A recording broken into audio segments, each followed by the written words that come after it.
காணும் பொங்கலை முன்னிட்டு சென்னை மெரினாவில் லட்சக்கணக்கான மக்கள் திரண்டுள்ளனர். இதுகுறித்த கூடுதல் விவரங்களை தருகிறார் எமது செய்தியாளர் யாதவ் பிரகாஷ்.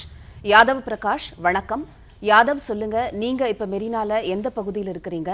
காணும் பொங்கலை முன்னிட்டு ஏராளமான மக்கள் கடற்கரையில் திரண்டு கொண்டாடி வருகிறார்கள். தற்போது மெரினாவில் மக்கள் கூட்டம் எப்படி இருக்குது? மக்கள் வீடு திரும்ப எத்தகைய ஏற்பாடுகளை செய்துள்ளனர்? கூடுதல் விவரங்களை சொல்லுங்க.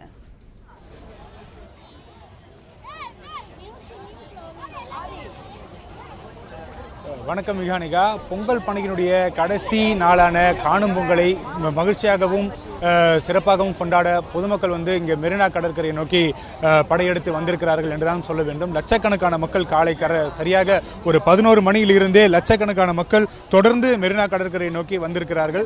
பொதுமக்கள் அவ்வாறு வரக்கூடிய அந்த பொதுமக்களுக்கு பாதுகாப்பு கொடுப்பதற்காகவும் அவர்கள் மகிழ்ச்சியாக இந்த காணும் பொங்கலை கொண்டாடக்கூடிய வகையில் பல்வேறு சிறப்பு ஏற்பாடுகள் அரசு தரப்பிலிருந்து செய்யப்பட்டிருந்தன. போக்குவரத்து வசதிகள் செய்யப்பட்டிருந்தன. மருத்துவ முகாம்களுக்கான ஏற்பாடுகள் செய்யப்பட்டிருந்தன. காவல்துறை தரப்பிலிருந்து இந்த உதவி மையங்கள் ஏற்பாடு செய்யப்பட்டு வரக்கூடிய பொதுமக்களுக்கு தகுந்த அறிவுரைகள் மற்றும் இந்த விழிப்புணர்வு பிரச்சாரங்கள் மேற்கொள்ளப்பட்டன. ஆங்காங்கே உதவி மையங்கள் அமைக்கப்பட்டு இங்கே மெரினா கடற்கரையை பொறுத்த வரைக்கும் இந்த உழைப்பாளர் சிலையில் இருந்து காந்தி சிலை வரைக்கும் தொடர்ந்து பல்வேறு இடங்களில் முகாம்கள் அமைக்கப்பட்டு காவல்துறை தொடர்ந்து கண்காணிப்பு பணியில் ஈடுபட்டிருந்தார்கள்.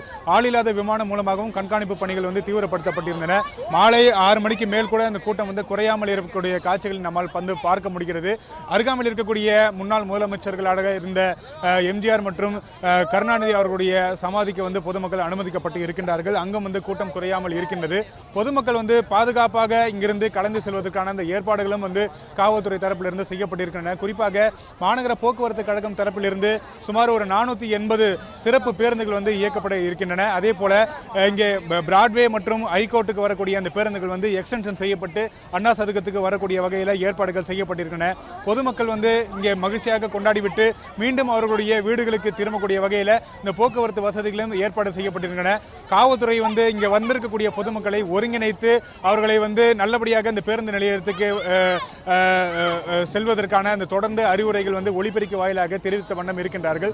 அருகாமையில் இருக்கக்கூடிய ரயில் நிலையங்களுக்கு, எழும்பூர் மற்றும் சென்ட்ரல் ரயில் நிலையங்களுக்கு செல்வதற்காகவும் இங்கே சிற்றுந்து வசதிகளும் செய்யப்பட்டிருக்கின்றன. பொதுமக்கள் தொடர்ந்து இங்கே கடலுக்குள்ள இறங்காமல் இருப்பதற்காக தடுப்புகள் அமைக்கப்பட்டு தொடர் கண்காணிப்பில் இருக்கிறது. தற்போது இரவு நேரம் என்ற காரணத்தினால இங்க மின் விளக்குகள் பொருத்தியும் தொடர்ந்து இந்த கண்காணிப்பு பணி தொடர்ந்து நடைபெற்று வருகிறது.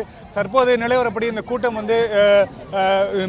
ஆயிரக்கணக்கான மக்கள் தொடர்ந்து கடற்கரை பகுதியில் இருப்பதை நம்மால் பார்க்க முடிகிறது. இன்னும் சற்று நேரத்தில் இந்த கூட்டம் குறையும் என்று எதிர்பார்க்கப்படுகிறது. பொதுமக்கள் பெரும்பாலான பொதுமக்கள் நெடுந்தூரம் பயணிக்க வேண்டிய காரணம் இருக்கனால பொதுமக்கள் தொடர்ந்து இங்கிருந்து பயணிக்க தொடங்கி இருக்கின்றார்கள். அவர்கள் வழிமுறை செய்து அவர்களை இங்கிருந்து அனுப்பக்கூடிய பணிகள் ஆயிரக்கணக்கான காவல்துறையினர் பாதுகாப்பு பணியில் ஈடுபடுத்தப்பட்டு இருக்கின்றார்கள்.